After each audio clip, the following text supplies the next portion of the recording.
போட்டு சாகிறதா, பெட்ரோல் ஊற்றிட்டு கொடுத்ததா, பஸ்ஸில் ஊற்றி செத்து போட. ஓட்டுநர் குடும்பம் வந்து மிகவும் பாதிக்கப்படுது. என்னன்னு கேட்டால் சவாரியே கிடையாது. அப்படி நீங்கள் நடவடிக்கை எடுக்கலன்னா நாங்கள் வந்து வேறு மாதிரி தான் பண்ணணும். ஐயா முதல்வர் மு.க. ஸ்டாலினுக்கு எங்களுடைய கஷ்டம் அவருக்கு தெரிய வாய்ப்பு இல்லை. ஏன்னா அவர் வந்து அப்படி நீங்கள் ஆட்டோ தொழிலை பாதிக்க செஞ்சால் நாங்கள் எது வேணாலும் செய்வோம். போய் பிக்கப் பண்ணி ஹாஸ்பிட்டலில் போய் அட்மிட் பண்ணி போய் காசு கூட வாங்கலை. அந்தமாரி அவசரத்துக்கு நாங்கள் உதவி பண்ணுறோம். மத்திய அரசுக்கு என்ன கருத்து நம்ம சொல்ல வேண்டிய அவசியம் கிடையாது, அது அவங்களுக்காக தெரியணும்.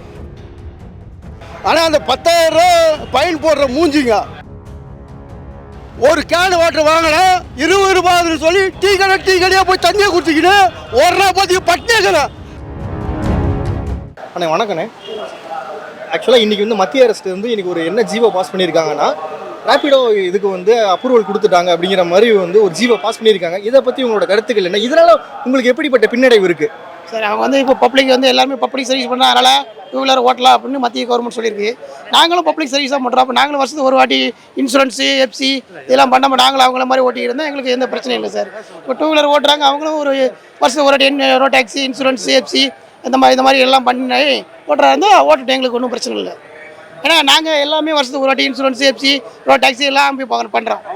அவங்க எதுவுமே ஓன் போடு, அவங்க எந்த ஒரு இதுவுமே இல்லாமல் அவங்க இது பண்ணக்கூடாதுல்ல சார். பப்ளிக் சர்வீஸ் வந்து எல்லோ போடு, அது பப்ளிக் சர்வீஸ் அவங்க எல்லோ போட அவங்கள மாற்றி ஓட்ட சொல்லுங்கள். இப்போ என்ன சொல்கிறாங்க மத்திய கவர்மெண்ட், அவங்களும் பப்ளிக் சர்வீஸ் தானே பண்ணுறாங்க. இல்லைண்ணா இல்லை சார், இல்லை இப்போ அவங்க என்ன சொல்கிறாங்கன்னா அவங்களும் பப்ளிக் சர்வீஸ் தானே, அவங்களால ஓட்டலாம் அப்படிங்கிறாங்க. ஓட்டட்டும் சார், எங்களுக்கு ஒன்றும் பிரச்சனையே இல்லை. எங்களை மாதிரி வந்து இன்சூரன்ஸு வருஷத்துக்கு ஒரு வாட்டி நாங்கள் 8,000 இன்சூரன்ஸ் கட்டுறோம். வருஷத்துக்கு ஒரு வாட்டி பெயிண்ட் டிங்கிற அப்படின்னு சொல்லி வருஷத்துக்கு அப்படி போது 60,000 செலவு பண்ணுறோம். அந்த மாதிரி அவங்களுக்கு டீ போட்டு கொடுங்க. 2 வீலர் வெயிட் போட்டிருந்தா சவாரியை பண்ணக்கூடாது. எல்லோ போடுறா நீங்கள் சவாரி ஏட்டலாம். அப்படி எல்லோ போட அவங்கள பொறுத்து ஓட்ட சொல்லுங்கள். ஓட்ட சொல்லி அந்த மாதிரி இன்சூரன்ஸ், எஃப்சி வருஷத்துக்கு அவங்களே செக் பண்ணி எங்களுக்கு படிக்க சொல்லுங்கள். இப்போ நாங்கள் போகிற டைம்லேருந்து ஆர்டிஓலேருந்து, டிராஃபிக் போலீஸ்லேருந்து எல்லாமே எங்கள் வண்டி நிப்பாட்டி ஆர்சி புக் இருக்கா, ஒரிஜினல் லைசன்ஸ் இருக்கா, ஆர்டிஓ இன்சூரன்ஸ் இருக்கா, எல்லாம் இருக்கான்னு செக் பண்ணுறாங்க. அதே மாதிரி அவங்களும் நிப்பாட்டி இந்த மாதிரி செக் பண்ணி இதை பண்ண சொல்லுங்கள் சார். இல்லை சார், இன்றைக்கி வந்து பார்த்தீங்கன்னா அமைச்சர் சிவசங்கர் வந்து அதான் சொல்லியிருக்காங்க, நிறைய கட்டுப்பாடுகள் வீச்சு தான் வந்து இப்போ நாங்கள் தமிழகத்தில் வந்து கட்டுப்பாடு தான் அவங்களுக்கு எதுவும் விதிக்கலையே. கட்டுப்பாடு தான் சார் சொல்லியிருக்காங்க. அவங்க என்ன கட்டுப்பாட்டுன்னு சொல்லுவாங்க. என்ன சொல்லுங்கன்னா கோர்ட் வந்து என்ன சொல்லுங்கன்னா அவங்க பப்ளிக் சர்வீஸ் என்ன பண்ணலாம். இது எங்களுடைய தமிழ்நாட்டு கவர்மெண்ட்டுக்கு மாத்திரம் இல்லை, சென்ட்ரல் கவர்மெண்ட்டுடைய இஷ்யூ. இது வந்து நாங்கள் ஒரு மாநிலமாக பண்ண முடியாது அப்படின்னு அவர் சொல்லியிருக்காரு. ஏன் ஒரு மாநிலமாக எல்லா முடிவும் எடுக்கலாமே? தமிழ்நாட்டுக்கு மாத்திரம் போடலை, ஓட்டக்கூடாது அப்படின்னு சட்டம் போடலாமே. இதனால நீங்கள் தமிழக முதல்வருக்கும் தமிழக அரசுக்கும் நீங்கள் என்ன சார் கோரிக்கை வைக்கிறீங்க? எங்களுக்கு ஒரு நல்ல பதில், நல்ல இது கிடைக்கணும்னு எதிர்பார்க்குறோம். முதல்வர் எங்களுக்கு ஒரு நல்ல ஒரு தீர்ப்பு சொல்லுவார், நல்ல ஒரு பதில் வரும்னு எதிர்பார்க்குறோம். இப்போ பார்த்தீங்கன்னா ராபிடோ அந்த பைக் டாக்ஸி எல்லாம் வந்து ஆட்டோ தொழிலில் வந்து ரொம்ப பாதிக்கப்படுறோம். 2 லட்சம் ஆட்டோ குடும்பங்கள் மிகவும் பாதிக்கப்பட்டிருக்கு. என்னென்னு கேட்டால் எங்கே போனாலும் சவாரியே கிடையாது, எங்கே பார்த்தாலும் சவாரியே கிடையாது. ரிட்டர்ன் சவாரி எதுவுமே ரொம்ப கஷ்டமாக இருக்குது. வண்டி ஓட்ட முடியல, டியூ கூட கட்ட முடியல.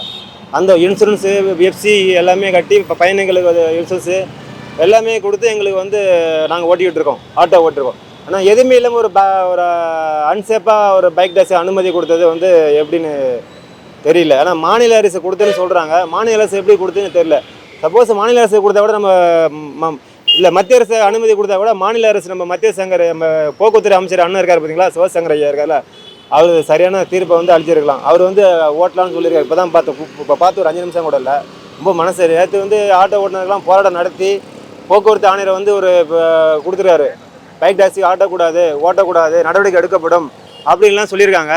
சொல்லும்போது மறுபடியும் வந்து அண்ணன் சிவசங்கர் அண்ணன் சொல்லியிருக்காப்புல, போக்குவரத்து அமைச்சர் பைக் டாக்ஸி ஓட்டலாம், நடவடிக்கை எடுக்கப்படாது அப்படின்னு சொல்கிறது. இது வந்து ரொம்ப வருத்தமாக இருக்குது. ஒரு ஆட்டோ ஓட்டுநர் குடும்பம் வந்து மிகவும் பாதிக்கப்படுது. என்னென்னு கேட்டால் சவாரியே கிடையாது, ரொம்ப கஷ்டமாக அவ்வளோ பாதிக்கப்பட்டிருக்கோம். இதுக்கு வந்து கண்டிப்பாக வந்து நடவடிக்கை வந்து எடுக்கணும். அப்படி நீங்கள் நடவடிக்கை எடுக்கலைன்னா நாங்கள் வந்து வேறு மாதிரி தான் பண்ணணும். ஏன்னா நாங்கள் இந்த ஆட்டோ தொழிலில் வந்து 25 வருஷம் 30 வருஷமாக இந்த தொழில் நம்பி தான் இருக்கோம். வேறு தொழில் எங்களுக்கு தெரியாது, தெரிஞ்சால் வேறு தொழில் மாறணும். அதனால் வந்து கண்டிப்பாக இந்த தொழிலை காப்பாற்றணும்னா பைக் டாக்ஸை ஒழிச்சா மட்டும்தான் முடியும். ஏன்னு கேட்டால் அப்புறம் நாங்கள் வந்து எங்கள் குடும்பத்தை எப்படி காப்பாற்றுறது, பள்ளி பசங்க ஸ்கூல் பசங்க ஃபீஸ் எப்படி கட்டுறது, மற்ற மைனன்ஸில் எப்படி பண்ணுறது, இதெல்லாம் வந்து பைக் டாக்ஸை ஒழிச்சா தான். பைக் டாக்ஸை நீங்கள் ஓட்டணும்னு ஆசைப்பட்டீங்கன்னா பைக் டாக்ஸி முறையாக ஓட்ட பர்மிட்டு கொடுங்க, அது எல்லோ பெயிண்ட் அடித்து முறையாக ஓட்ட கொடுங்க, பிரச்சனை கிடையாது. ஓன் போர்டு மாரி வச்சுக்கிட்டு இதுமாரி பைக் டாக்ஸை ஓட்டுறது வந்து அனுமதிக்கிறது சரியானது அல்ல.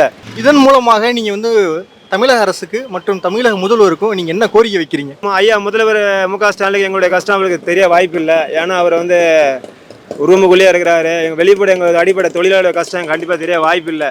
ஏன்னா ஒரு ஆட்டோவோட வாழ்வாதாரம் வந்து பயங்கரமாக பாதிக்கப்படுது. கண்டிப்பாக இதுக்கு ஒரு முடிவு கண்டிப்பாக நீங்கள் தமிழக முதல்வர் மு.க. ஸ்டாலின் தலைவர் அவர்கள் கண்டிப்பாக இதுக்கு ஒரு சரியான தீர்வை நீங்கள் தான் சொல்லணும். அண்ணன் சிவசங்கர் ஐயா சொல்லிருக்காரு, அதை சொன்ன சரியே கிடையாது. ரொம்ப மனசு கஷ்டமாக இருக்குது அவர் சொன்னது. அதனால் அதை சரியான தீர்ப்பை வந்து பைக் டாக்ஸை கண்டிப்பாக தடை பண்ண. நீங்கள் பைக் டாக்ஸை தடை பண்ணவில்லை என்றால் நாங்கள் ஆட்டோ ஓட்டுனா இருக்க மாட்டோம், வேறு மாதிரி மாறுவோம். தமிழகத்தில் பெரிய பிரச்சனை வேறு மாதிரி மாறும். குற்றங்கள் அதிகமாக நடக்கும். அப்புறம் வந்து காவல்துறைக்கும் தமிழக அரசுக்கும் பயங்கரமான உங்களுக்கு வேலையை நாங்கள் கொடுப்போம். ஆமாம், நாங்கள் நல்ல முறையாக இன்சூரன்ஸு பர்மிட்டு அழகாக டீசெண்டாக ஆட்டோ கொண்டிருக்கோம். அப்படி நீங்கள் ஆட்டோ தொழிலை பாதிக்க செஞ்சால் நாங்கள் எது வேணாலும் செய்வோம். இப்போ ஒரு நடந்த சம்பவத்தை சொல்கிறேன். நான் வந்து ஆட்டோ ஓட்டி வீட்டுக்கு போகும்போது விருகம் பக்கத்தில் வந்து ஒரு ஓரமாக உட்காந்துருக்கேன். ஒரு பெண்மணி ஓடி வந்தாங்க. ஆனால் ஆட்டோ வருமா ஹாஸ்பிட்டலுக்கு போயிட்டு வரணுமா அப்படின்னு கேட்டாங்க. நேராக ஆட்டோ எடுத்து நேராக என்ன ரேட்டு உனக்கு எல்லாம் ஹாஸ்பிட்டல்னு சொன்னாலே அவசரமான ஆசை, நான் ரேட்டை கேட்க மாட்டேன். நேராக போவேன், பிக்கப் பண்ணி நேராக ஏற்றிருங்க. அவங்க ஆட்டோ விருகம்பாக்கத்துலேருந்து விஜய் வீட்டாண்ட ஸ்டேட் காலனி வரைக்கும் போகிறாங்க. அவ்வளோ தான் ஆட்டோ கிடைக்காம வந்துடுறேன். போய் பிக்கப் பண்ணி ஹாஸ்பிட்டலில் போய் அட்மிட் பண்ணி போய் காசு கூட வாங்கலை. அந்தமாரி அவசரத்துக்கு நாங்கள் உதவி பண்ணுறோம். நல்ல ரோட்டில் ஒரு ஆக்சிடென்ட் விபத்தை ஃபஸ்ட்டு இறங்கி ஓடி வரோம் ஆட்டோக்காரன் நாங்கள் தான். புரியுதுங்களா? எந்த ஒரு பிரச்சனையாக இருந்தாலும் முதல்ல இறங்கி ஓடி வர ஆட்டோக்காரன் தான். ஆனால் நீங்கள் ஆட்டோக்கார நிலைமை ரொம்ப மோசமாகிட்டு இருக்கு. அதனால் இந்த பைக் டாக்ஸியை கண்டிப்பாக நீங்கள் தடை செய்யணும். அது இந்த பெண்கள் மெயினாக பார்த்தீங்கன்னா பெண்கள் வந்து வயசு பெண்கள் கண்டிப்பாக பைக் டாக்ஸில் ஏறி போகிறோம். என்னன்னே தெரியல. அது நல்லதாக என்னன்னு எனக்கு ஒன்றும் புரியல. எவ்வளோ இது பண்ணாலும் இது சமூக சீர்கேடு, தமிழ் கலாச்சாரத்துக்கு சீர்கேடு. இது வந்து நம்மளுக்கு வந்து ஒரு பெண்கள் வந்து பாதுகாப்பாக செல்றது தான் நல்லது. ஒரு கட்டி பிடிச்சிட்டு போகிறாங்க, பைக்கில் தோல் மேலே கையை போட்டு போகிறாங்க, இடுப்பில் கை வச்சுட்டு போகிறாங்க. தங்கையா கணவனா புருஷனா எதுவுமே தெரிய மாட்டேங்குது. பாப்பா இறங்கும் போது தான் தெரியுது அது பைக் டாக்ஸி அப்படின்னு. அதனால் அது ரொம்ப கண்டித்துக்கு தமிழ்நாடு சீர்கேடு, தமிழ்நாடு கலாச்சாரத்தை சீர்கேடு. அதனால் இந்த பைக் டாக்ஸியை முறைப்படுத்த வேண்டும், தடை செய்ய வேண்டும், ஆட்டோ தொழிலை பாதுகாக்க வேண்டும். நாங்கள் பாதிக்கப்படல, எங்களுக்கு வர சவாரி கண்டிப்பாக வந்துடும். ஏன்னா பைக்கில் போகிறதுனால மற்ற உணர்வுகள் அதிகமாகிறத தவிர மற்றபடி எங்களுக்கு பாதிப்பு கிடையாது. ஆனால் சில பாதிப்புகள் உண்டு தான், இல்லைன்னு சொல்ல. ஆனால் இப்போ வந்து அதே தெருவில் பார்க்கும்போது அந்த பொண்ணை கொஞ்சம் கேவலமாக நினைப்பாங்க தவிர, என்னடா அந்த பொண்ணு பைக்கில் வருது அப்படின்னு நினைப்பாங்க தவிர, ஆனால் சிக்கனமாக தெரியும். ஆனால் சப்போஸ் அதுக்கு அந்த பொண்ணு மாப்பிள்ளை பொண்ணு கேட்டு வரும்போது என்ன சொல்லுவாங்க, அப்பா இந்த மாதிரிப்பா அந்த பொண்ணு வேணாப்பா உனக்கு, மற்ற வண்டியில் போகுதுப்பா அப்படின்னு சொல்லுவாங்க தவிர நல்லபடியாக சொல்ல மாட்டாங்க. என்னோடய கருத்து அதான். இதனால் நீங்கள் வந்து மத்திய அரசுக்கும் மாநில அரசுக்கும் இது கருத்துக்கள் என்ன நீங்கள் வந்து எடுத்து வைக்கிறீங்க? மத்திய அரசுக்கு என்ன கருத்து நம்ம சொல்ல வேண்டிய அவசியம் கிடையாது. அது அவங்களுக்காக தெரியணும். ஏன்னா அவங்களுக்காக தெரியணும். அது நம்ம சொல்ல வேண்டிய அவசியம் கிடையாது. அவங்களுக்கு நமக்கு அந்தளவுக்கு பக்குவமும் கிடையாது. அந்த பக்குவம் அவங்களுக்கு இருந்தால் இந்த உணர்வுபூர்வமாக அவங்களுக்கு தெரியலனாக்கா நம்ம ஒன்றும் பண்ண முடியாது, ஒன்றும் சொல்லவும் முடியாது. இதுக்கப்புறம் வேறு என்னன்னு சொல்கிறது தெரியல எனக்கு. ஆனால் இன்றைக்கி வந்து ரேப்பிடோ ஓட்டுநர்களும் அனுமதிக்கப்படலாம் அப்படின்னு சொல்லிட்டு ஒரு ஒன்று பாஸ் பண்ணியிருக்காங்க. மத்திய அரசாலும் சரி, அது மாநில அரசும் ஒன்று ஒப்புதல் வந்து கொடுத்துருக்காங்க. இதனால் நீங்கள் எப்படி பாதிப்படைகிறீங்க?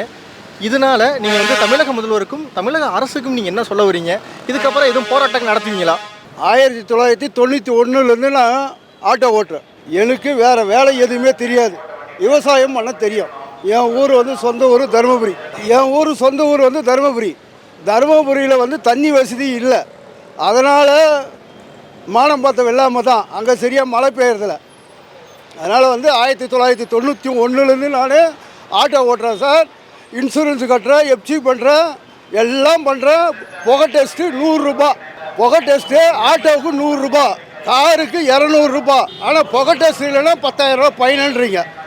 ஆனால் அந்த 10,000 ரூபா ஃபைன் போடுற மூஞ்சிங்க.